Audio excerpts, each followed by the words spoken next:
بسم الله الرحمن الرحيم. السلام عليكم ورحمة الله وبركاته. النهارده يا جماعة هنخش في الموضوع على طول، بس هنخش في الموضوع المهم اللي هو هنتكلم على المواصفات الفنية، شكل ومضمون الجهاز البرو بوك ال 430 الجي 3 اللي احنا عاملين عليه اعلانات الفترة اللي فاتت.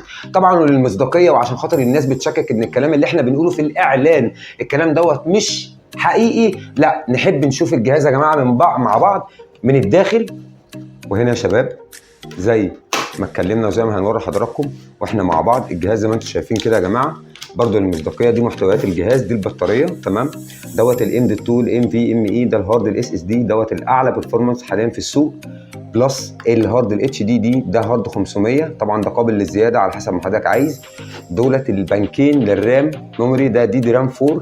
بص يا جماعه برضو مش دي دي رام 3 برضو عشان برضو المصداقيه الرام اهي يا جماعه، دي دي رام 4 باص 2400 تي. الجهاز دوت بيشيل رامات لحد 16 كل بنك، يعني الجهاز دوت ينفع يزيد مع حضرتك رامات لحد 32 جيجا، ودي ميزه. طبعا البطاريه هنرجع تاني يا جماعه، دي بطاريه 4 سيل، جهاز الترا سليم. البطاريه دي بتقعد من ساعتين لساعتين ونص يا جماعه، وبمناسبه ان احنا الفتره اللي احنا عايشين فيها دي طبعا النور بيقطع كتير، فطبعا دي حاجه هتنفعنا كتير لان البطاريه هتنفعك اننا نشحن اجهزتنا موبايلاتنا. طبعا الكلام ده كله مهم جدا.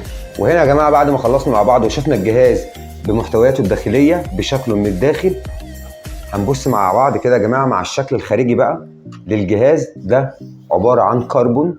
الجهاز زي ما حضراتكم شايفين جسم معدني من الداخل، ده حاجه طارده للحراره، فدي دي حاجه كويسه جدا طبعا عشان التبريد يا جماعه. الكيبورد شوكليت، معاه كاميرا اتش دي، مع مخارج 2 يو اس بي، مع اتش دي ام اي، مع كارت لان كمخرج تمام، مع كارت ريدر، مع يو اس بي، مع مخرج اي يو اكس. الجهاز الترا سليم زي ما حضراتكم شايفين يا جماعه. كلموني نتشرف بيكم.